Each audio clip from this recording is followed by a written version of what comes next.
Day of escape. Had to come down to the doctors in Springwood. I get a 6-monthly injection for osteoporosis. Apparently I've got the bones of a 70-year-old man, which they discovered, I think it was 2 years ago. And they said it was really weird that, because they'd done my blood work and my iron levels were good and my calcium was high, but for some reason my body was leaching the calcium out of the bones. And they found it out when I had a bone scan because of the cortisone injections I was getting.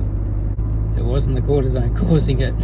It was quite interesting coming down into town. All of the shops, they were all set up for the whole social distancing, marks on the ground,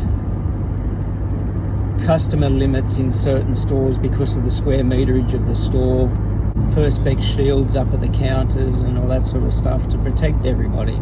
And I remember the last time I came down here, which was when I had to come down and collect some scripts, there were a lot of people wearing masks. Today, because I had to go down to the doctor, all of the people working in the surgery were wearing masks. Myself and a couple of people were wearing masks.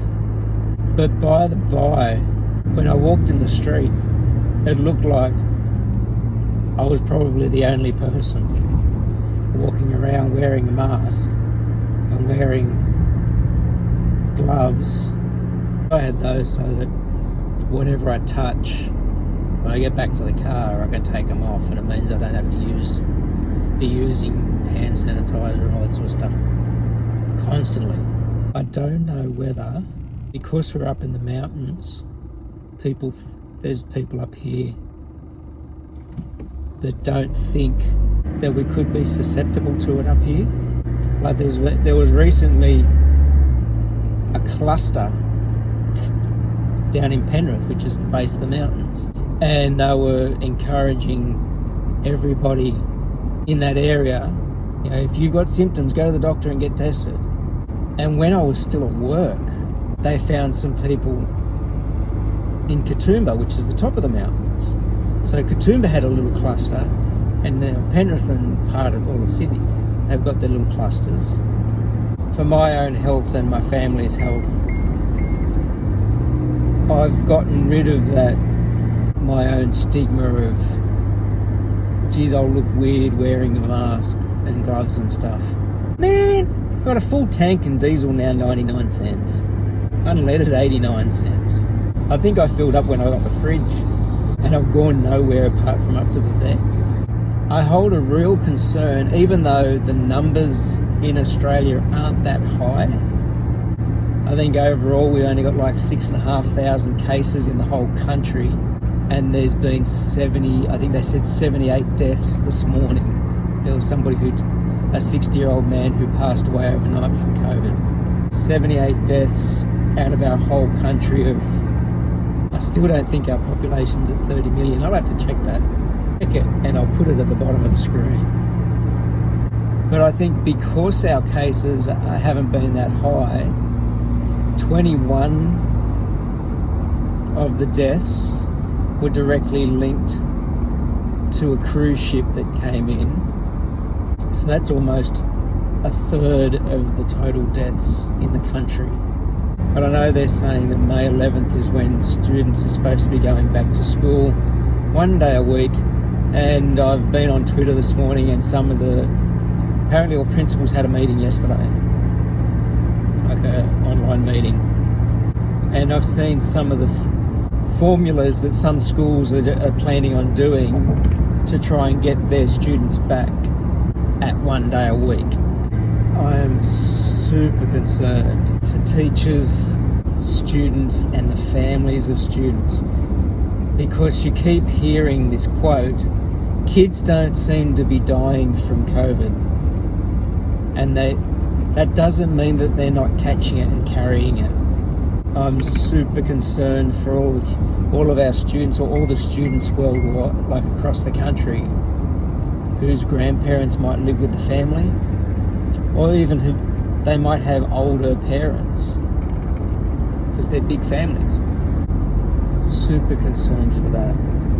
And then even the doctor asked me today if I've had the flu vaccine, and I said no, and he said, well, you're asthmatic, you'd qualify for a free shot.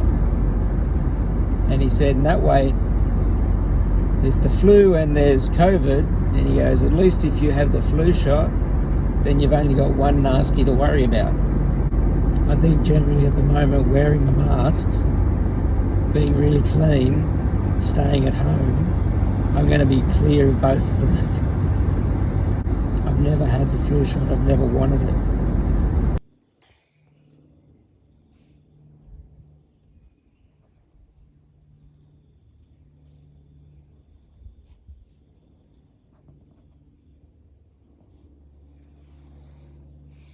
Sam was getting a little bit more adventurous than usual and walking down into the yard because, to be honest, he and actually none of the dogs I've had have ever been down the back of the yard. Like, all the way down here, I'm down at the back fence. And Sam just started exploring, which you'd expect. But then you could see, he got under the scent of a kangaroo or a possum, and I'm pretty sure it might have been one of the kangaroos or wallabies.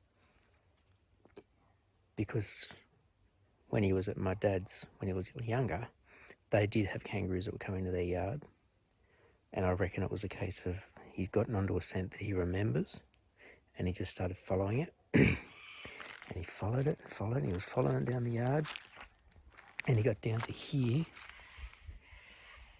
where the hole is in the fence from this tree. Never used to be a hole, but when the arborists were here a couple of years ago and took that tree out, the tree grew through the fence, and they just broke the fence off because it was all rusted. So I noticed that we've got a bit of overlapping fencing wire here for some reason. It's like they've come down in the corner and done a double layer.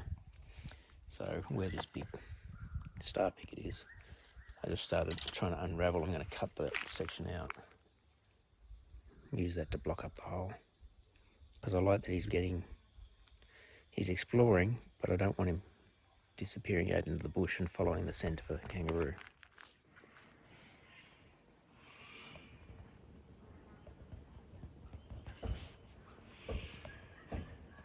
Glad I fixed up that fence yesterday.